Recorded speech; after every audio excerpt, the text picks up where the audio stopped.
Amis internautes, bonjour, bonsoir. Je tenais à vous présenter donc la dernière vidéo du professeur Raoult, le fameux, le grand professeur Raoult, qui est paru aujourd'hui, 18 août, et commenter cette vidéo dans laquelle il écrase tous les stupides crétins, ces gros nazes qui ont critiqué l'hydroxychloroquine. Donc je vous parle des journalistes, évidemment, alors ça, cette bande de bouseux, ça c'est clair. Des médecins marrons qui sont vendus au labo, à Big Pharma, tous ces gens corrompus jusqu'à la moelle. Les médecins cantonaux, le médecin fédéral, les conseillers fédéraux et le Parlement qui suit à la trace tous ces gens-là, et tous ces médecins, par exemple suisses, qui ont laissé mourir les patients, les traitants au remdesivir, qui ne servait à rien d'autre qu'à laisser mourir les gens. Donc voilà, ça c'est une vidéo pour bien les enfoncer jusqu'au fond du trou. Et si on pouvait les voir disparaître définitivement, eh ben ce serait une excellente chose pour l'humanité. Professeur Didier Raoult, pouvez-vous faire un point sur ce que nous savons aujourd'hui de l'épidémie du coronavirus, notamment au vu des données observationnelles récoltées concernant la mortalité? Oui, bonjour d'abord aux uns et aux autres, et puis merci à tous ceux qui essaient de me dire bonjour, même si j'essaie de fuir un peu pendant les vacances les marques de sympathie. Je suis sensible, mais j'ai besoin d'avoir une vie privée aussi, donc je suis désolé, mais je me réfugie dans l'anonymat à chaque fois que je le peux. Donc c'est bien parce que avec le temps de la réflexion, je pense qu'il est nécessaire qu'on reprenne les choses d'une manière raisonnable et que un certain nombre de voies qui ont été prises au début dans l'ignorance soient corrigées maintenant, parce que maintenant nous savons beaucoup de choses et nous avons de plus en plus de données. Alors ici on a accumulé les données depuis le début, comme vous savez, et on a maintenant réalisé 184 000 tests pour près de 80 000 patients, dont 6 000 étaient positifs pour l'assistance publique. Le nombre de décès global, réanimation comprise dans l'assistance publique, était de 165 sur 2,8%. Et ici, nous avons traité maintenant par le traitement associant hydroxychloroquine et azithromycine plus de 4 000 patients. 18 sont morts, donc on est à 4,5 pour 1000 de mortalité, moins de 1,5%. Et il n'y a pas eu d'effets secondaires graves. Alors, arrêtons-nous déjà à ce niveau-là. Qu'est-ce qu'on voit? Que dans les services du professeur Raoult, sur plus de 4000 patients traités à l'azithromycine et à l'hydroxychloroquine, il y a eu 18 morts. Et tous ceux, donc dans les hôpitaux par exemple de Paris, tous ceux qui n'étaient pas traités selon ce protocole du professeur Raoult, c'est-à-dire qu'ils étaient traités au remdesivir, eh bien il y a eu 165 morts, c'est-à-dire pratiquement 10 fois plus. Alors la question qu'il faut se poser, c'est que quels sont ces crétins et ces débiles profonds qui ont appliqué ce traitement qui est un traitement criminel, finalement. Puisqu'ils ont laissé mourir les gens, je ne veux pas dire qu'ils les ont tués, mais c'est une autre manière de faire, de les laisser mourir sans les traiter, d'accord? Donc ça veut dire que tous ces médecins pourris jusqu'à la moelle, qui sont vendus à Big Pharma et cet Olivier Véran en France, qui est aussi un pourri jusqu'à la moelle, donc finalement, ils n'ont pas utilisé les méthodes qui soignaient les gens. En Suisse, si vous avez entendu les professeurs, notamment le professeur Calmi, Madame Calmi, doctoresse professeur tutti quanti derti tronflant, qui sont venus nous dire la connerie, mais elle c'est une débile profonde, cette bonne femme, qui sont venus nous dire qu'il n'y a que le remdesivir qui peut soigner ça. Mais franchement, des gens comme ça, il faudrait foutre dehors à coups de pied au cul, et puis récupérer les salaires, et puis en plus, les foutre en tôle quelques années pour qu'ils réfléchissent, ou bien qu'ils retournent à l'école, ou j'en sais rien, parce que non seulement ce sont des incompétents, mais ce sont des vendus. Alors voilà, donc ça, là, on voit déjà à quel point le médicament et la méthode Raoult est efficace contre la méthode du restant des autres crétins et autres enculés de médecins et aussi, n'oubliez pas, de ministres de la Santé, y compris les nôtres, de notre Conseil fédéral, à l'exception notable, et j'aimerais le rappeler, d'Ouli Morer, lui, il n'est pas dans la combine. Tous les autres étaient dans la combine, sauf que c'est une bande de vendus que nous avons au-dessus de nous, et c'est une bande de vendus, le corps par exemple, le crétin de corps, et bien maintenant, celui qu'on a maintenant, ou bien les médecins cantonaux, cette bande d'incapables, d'accord, ben voilà, prenez-en de la graine, et surtout apprenez parce que vous êtes une bande de crétins. Donc, il faut arrêter une bonne fois pour toutes le mythe de la dangerosité de l'hydroxychloroquine, c'est un fantasme. Ça a mené le plus grand scandale scientifique de tous les temps, qu'on n'a pas fini d'assumer, et qui a montré de cette manière absolument objective que les communications scientifiques étaient soumises à des influences et à des choix d'une très grande médiocrité, comme le reste.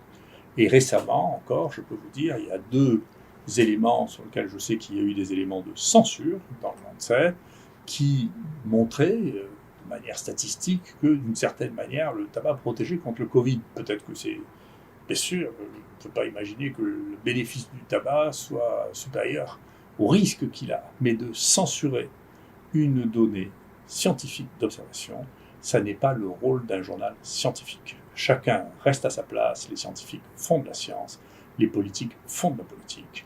Et ils le font à partir de données scientifiques. S'ils n'ont plus de données scientifiques fiables, alors tout ça, c'est juste du contrôle, c'est juste du pouvoir d'imposer des manières de vivre qui ne sont plus basées sur la connaissance, mais qui sont basées sur des convictions.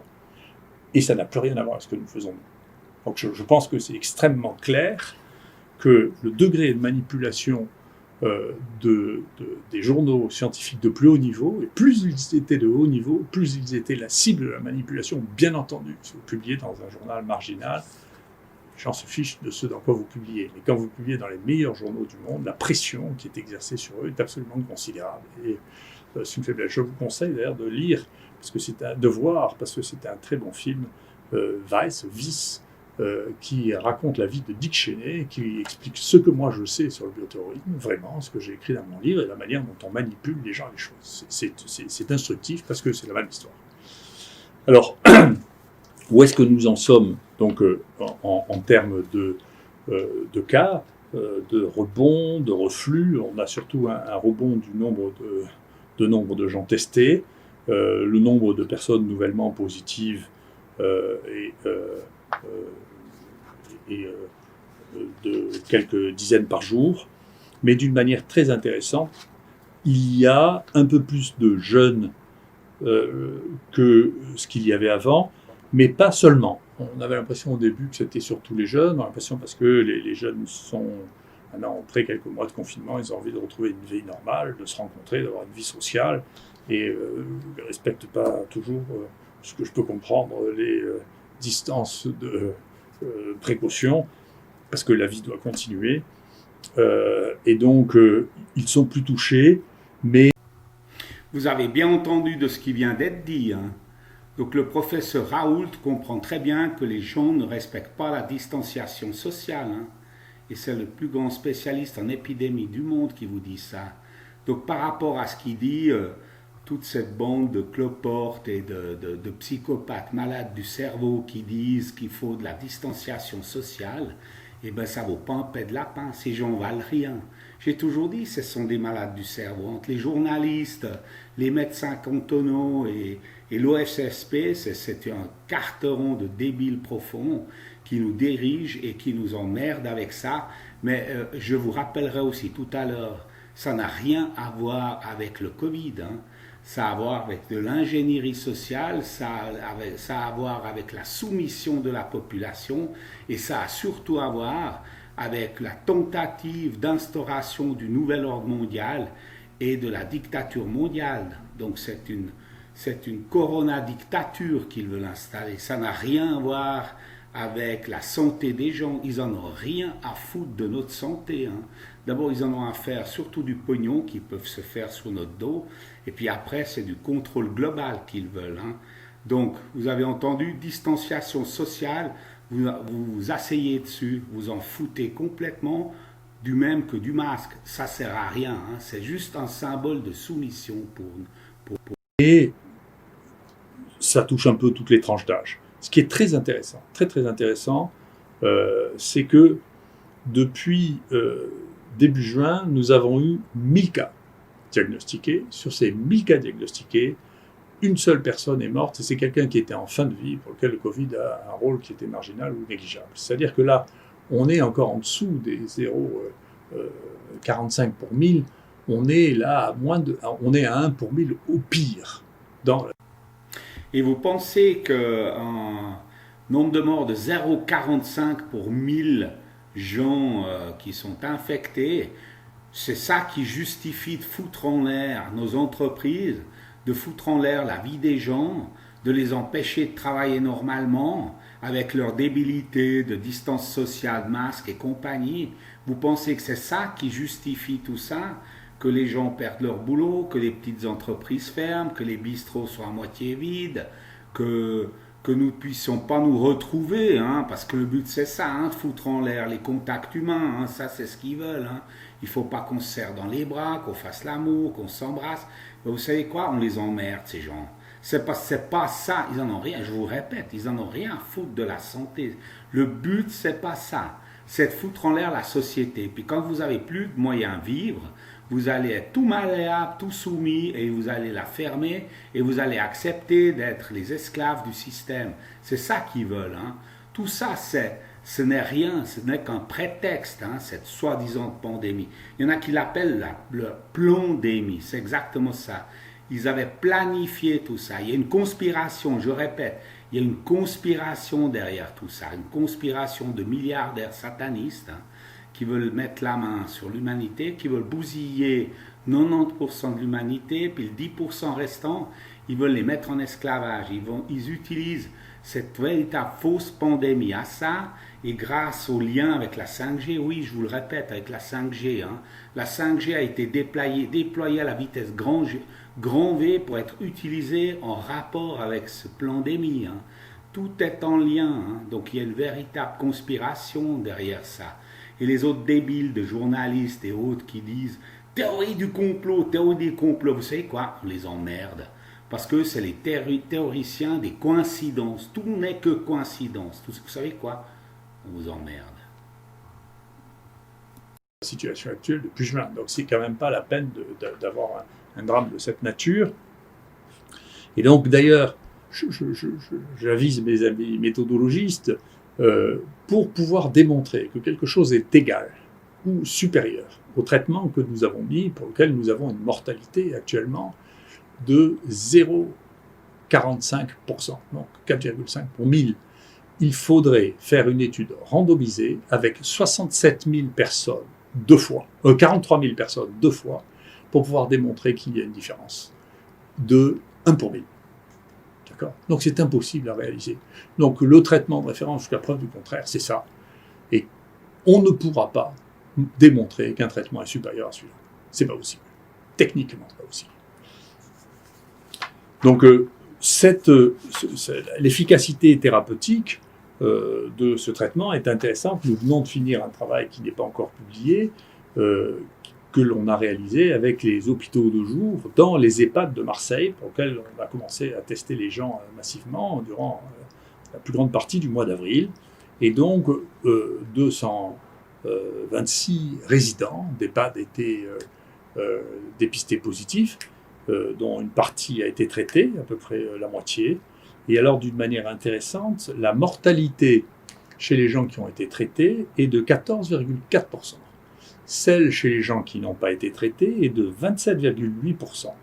Et ce chiffre de 27,8% des gens non traités dans les EHPAD à Marseille est à peu près le même que celui de la mortalité française, qui était au 2 juin de 27,7%, c'est-à-dire 10 000 personnes qui sont mortes dans les EHPAD, la plupart du temps sans traitement. Alors vous vous rendez compte, ces fumiers, ces salopards, qui ne traitent pas les vieux exprès pour augmenter le nombre de morts, mais ces gens-là, c'est comme des nazis, des véritables nazis. Hein. c'est une dictature nazie hein, dans laquelle on est entré il y a quelques mois. Hein. C'est entre l'asile de fous et la dictature nazie, où c'est ensemble la même chose. Hein. Vous vous rendez compte, donc on ne les traite pas. En plus de ça, on ne peut pas les visiter pour que ces gens meurent de tristesse. Mais ces fumiers, là, je vous assure, dans le meilleur des cas, il faudra les foutre en tôle. Hein. Dans le pire des cas, je ne sais pas quoi.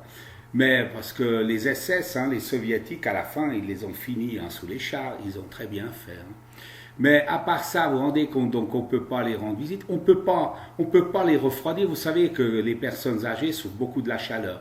Alors ces grosses merdes, ils ont décidé qu'ils n'ont pas le droit d'être refroidis par de la climatisation, des ventilateurs. Vous vous rendez compte, ces salopards. C'est basé sur rien, ça n'a rien de scientifique. C'est pas des scientifiques, hein, c'est des nazis, c'est rien d'autre. Des fumiers qui veulent tuer les autres, c'est tout. Et il faut les combattre. Il faut résister face à ces salopards, il faut les dénoncer pour ce qu'ils sont, des salopards. Il ne faut pas se laisser faire. Ce qui veut dire que si on peut extrapoler, si on peut imaginer que le traitement prescrit à Marseille ait donné les mêmes résultats dans tout le pays, ceci aurait fait 5000 morts de moins. Je ne sais pas si c'est à vérifier, mais en tout cas, je pense que actuellement, le fait d'avoir un moratoire, une réflexion de base sur l'utilisation de ce traitement, en particulier chez les populations à risque, alors qu'on connaît ces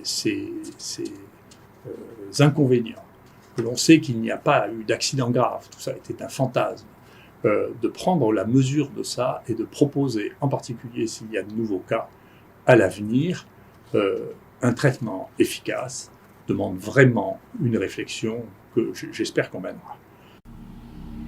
Alors les pauvres journalistes débiles et autres professeurs crétins à 2 balles qui ont critiqué sans fin l'hydroxychloroquine, ce traitement-là, alors où sont vos preuves pour critiquer ça? Où sont? Ramenez-la! Amenez vos preuves. Avant, vous avez critiqué. Vous vous rendez compte avec tous vos mensonges et vos manipulations, le mal que vous avez pu faire autour de vous? Ben, en fait, c'est le seul virus qui existe. C'est le virus de la désinformation propagée par les médias, par les journaux, par des médecins en qui on peut avoir aucune confiance. Regardez, moi, les anciennes vidéos, j'ai repris des gens qui parlaient, qui critiquaient l'hydroxychloroquine, pour ne pas dire qui critiquaient le professeur Raoult. Que valent ces gens-là? Ils valent rien. C'est des merdeux. Franchement, c'est des merdeux. Mais en plus, si c'était que des merdeux, bah, ce serait pas trop grave. C'est des incompétents, on dit on s'en fout. Mais il y a des gens qui sont morts à cause d'eux. Des gens sont morts à cause de ces gens-là. Ça, c'est gravissime. Gravissime. Qu'est-ce qui va se passer à partir de cette situation épidémiologique? Je ne sais rien. Il y a plusieurs scénarios. J'avais dit qu'il fallait surveiller le continent austral. On voit que dans le continent austral, les choses commencent à réapparaître en Nouvelle-Zélande. Elles ont commencé à à augmenter de manière significative en Australie, qui est en train de vivre leur épisode épidémique, qui n'ont pas eu jusqu'à présent que quelques cas en Australie, parce que ce n'était pas la saison. Et donc, il est possible que ceci fonctionne d'une manière saisonnière, comme les autres coronavirus, et que donc on ait l'hiver prochain plus de coronavirus sur un fond endémique, c'est-à-dire sur le fait qu'il y a des cas un peu tout le temps, comme pour les rhinovirus par exemple. La mortalité telle qu'on la voit maintenant est de même nature que celle des autres coronavirus que nous diagnostiquons jusqu'à présent, sur lequel on a fait quelques milliers de tests, qui est entre 0,8 et 1%, comme dans les infections respiratoires dont on a l'habitude. Donc, ça ne représente pas. Alors, les pauvres journalistes débiles, où est la surmortalité, les montagnes de morts que vous avez voulu nous présenter? Parce qu'à part de la propagande, des mensonges, des médias et des journalistes, hein, on ne les voit pas. Hein. Il y a eu moins de mortalité dans beaucoup de pays cette année que l'année précédente. Vous en parlez pas, c'est normal, parce que vous devez continuer de faire peur aux gens. C'est ça, hein, le virus de la peur, c'est ça que vous propagez. Parce que l'autre virus, ça fait un bon moment qu'il n'est plus du tout actif, ça fait au moins plus de 2 mois et demi. Mais vous devez continuer d'entretenir ce virus, parce que l'OMS, qui est dirigée par le profond malade mental Bill Gates, veulent nous imposer les distanciations sociales, le traçage et tout ça, pour que les gens acceptent son vaccin de merde, avec les nanoparticules, avec le nanochip dedans, etc., etc. C'est ça l'idée derrière tout ça. Il n'y a rien d'autre, hein. Il n'y a rien d'autre. Il n'y a pas de pandémie, il n'y a plus rien. Il faut que vous arrêtiez d'avoir peur et puis que vous vous opposiez au système, à l'État et à tout ça. Il faut vous opposer, il faut résister comme les gens ont résisté durant la Deuxième Guerre mondiale contre les saloperies de nazis. Parce que nos États, nos gouvernements, nos médecins cantonaux, l'OFSP, ce sont des nazis, hein, rien d'autre. Ils ne nous veulent rien, ils ne nous veulent pas de bien, hein, je vous assure. Ils ne veulent pas votre bien, ça c'est certain. Hein. Ils vous veulent beaucoup de mal. Quelque chose qui est significativement différent, mais pour lequel je pense qu'au moins pour les personnes à risque dans lesquelles il y a une mortalité, il existe une stratégie thérapeutique. Les données chiffrées, je pense, méritent une analyse cette fois-là qui soit dépassionnée. Et si on regarde ce qui s'est passé en France, il y a des zones qui n'ont pas été touchées, dans lesquelles, bien entendu, la mortalité est très faible. Et on peut dire que entre les années 2019 et 2020, il y a toute une série de zones en France dans lesquelles la mortalité n'a absolument pas changé, pas du tout. C'est le cas y compris à Marseille. Dans la région dans laquelle nous vivons, dans la région sud, la mortalité a bougé de manière insignifiante, de 4%. En revanche, la zone dans laquelle la mortalité a frappé de la manière la plus violente, c'est l'Île-de-France, dans laquelle il y a une mortalité qui a augmenté de 40% entre 2019 et 2020 pour les mois qui encadrent cette zone. En fait, l'explication est toute simple. À Paris, on a dit aux gens de rester à la maison et puis de prendre des antifièvres. Et puis c'est seulement quand ils étaient à l'article de la mort qu'ils devaient venir à l'hôpital. Et même quand ils sont arrivés à l'hôpital, on ne les a pas traités, on les a traités avec ces saloperies de Remdesivir qui vaut une fortune, mais qui ne soigne pas, qui ne guérit pas. Donc voilà pourquoi il y a eu cette surmortalité. Mais vous savez, maintenant on sait ce qu'ils voulaient. En fait, ils ne voulaient pas soigner et guérir les gens. Ils voulaient qu'il y ait le plus de morts possible pour qu'ils puissent faire peur aux gens, qu'ils puissent terroriser les gens avec la peur, pour leur faire accepter ce qui va venir, ce qui vient, puis ce qui est en train de se dérouler aujourd'hui. Donc les fameuses distanciations sociales, les masques, le suivi des gens, le flicage complet des gens, n'est-ce pas? Après, il va y avoir, comme je vous ai dit, il va falloir se faire vacciner, autrement vous n'allez plus pouvoir voyager, vous vous rendez compte? Ils veulent vous enfermer partout et pas avoir le droit de voyager. Mais vous vous rendez compte quel état totalitaire nous vivons depuis le mois de mars? Mais ouvrez les yeux, nous sommes dans un état totalitaire. Il se base sur la peur, qui est véhiculée par les médias, hein, qui sont des terroristes absolus. Hein. Ils sont pas mieux que Daesh, hein. C'est la même chose que Daesh, c'est des terroristes. Daesh fout des bombes, eux ils installent des bombes dans la tête des gens qui les traumatisent et puis qui les sidèrent. Nous vivons dans un état de sidération incroyable à cause de tous les mensonges, de toutes ces peurs qui sont véhiculées par les médias. C'est ça le but de toute cette soi-disant pandémie. Donc il y a vraiment eu quelque chose qui s'est passé là et qu'on peut regarder aussi dans ce qui est l'âge de la mortalité. Partout, la mortalité concerne essentiellement les gens qui ont plus de 65 ans et dans la moitié des cas, des gens qui ont plus de 85 ans. Mais on peut voir que, pareil, en Île-de-France, la surmortalité commence à partir de 25 ans, alors que dans la région de PACA, elle commence à partir de 75 ans. Donc, il se passe quelque chose dans la gestion des plus jeunes, et on retrouve ça, si on regarde ça dans l'analyse que l'on a entre Marseille et Paris, où on voit qu'il y a une surmortalité des plus jeunes hein, en Île-de-France, d'une part, et d'autre part, en particulier la proportion des gens qui ont moins de 60 ans qui meurent est plus importante en Île-de-France et à Paris que ce qu'elle est dans le reste de la France. Donc ça ne peut pas être lié à la fréquence, puisque c'est la proportion des gens jeunes. Ça témoigne de la prise en charge. Et donc il y a une réflexion à avoir sur la prise en charge. Peut-être que c'est trop centralisé, ou que c'est trop gros, ou que les situations ont été trop passionnelles et pas suffisamment pragmatiques, mais il s'est passé quelque chose sur lequel il faudra bien faire le point à un moment ou à un autre. Oui, quand le peuple aura repris le pouvoir et aura chassé cette fausse élite qui est plus ou moins sataniste, hein, ça dépend à quel niveau de l'élite on se place, hein, parce que de toute façon c'est une fausse élite. Hein. La vraie élite, c'est comme l'a dit le professeur Raoult, c'est lui. Hein. Donc quand on les aura chassés, on fera un vrai point de la situation, et puis on pourra faire un vrai tribunal du Nuremberg et traduire ces gens devant des juges pour juger pour leurs actes abominables. Est-ce qu'on comprend pourquoi la mortalité du virus a baissé aujourd'hui? Je n'en sais rien, et globalement, on comprend. Depuis le début, de toute manière, depuis l'ensemble des épidémies, on constate, mais on ne comprend pas pourquoi, on constate qu'au début d'une épidémie, quand les choses s'accélèrent, la mortalité, la transmission, la contagiosité augmente, et puis ensuite elle diminue sans qu'on sache pourquoi. Il y a beaucoup de théories. Est-ce que c'est l'immunité générale de la population? Qu'est-ce que c'est? On n'en sait rien. C'est décrit depuis le 19e siècle. De la même manière qu'on ne peut pas comprendre maintenant ce qui va se passer l'année prochaine, parce que c'est de la divination. On ne savait jamais, personne. Aucune des prévisions qui a été réalisée et qui a excité les gens n'a permis de prévoir ce qui est en train de se passer maintenant. Il faut voir, il faut être armé et prêt à répondre à ça. C'est bien, je pense que le pays est mieux préparé au moins en termes de tests. Il faut que accepte là de donner un grand coup de lessive sur les idées acquises et revenir à la réalité pratique.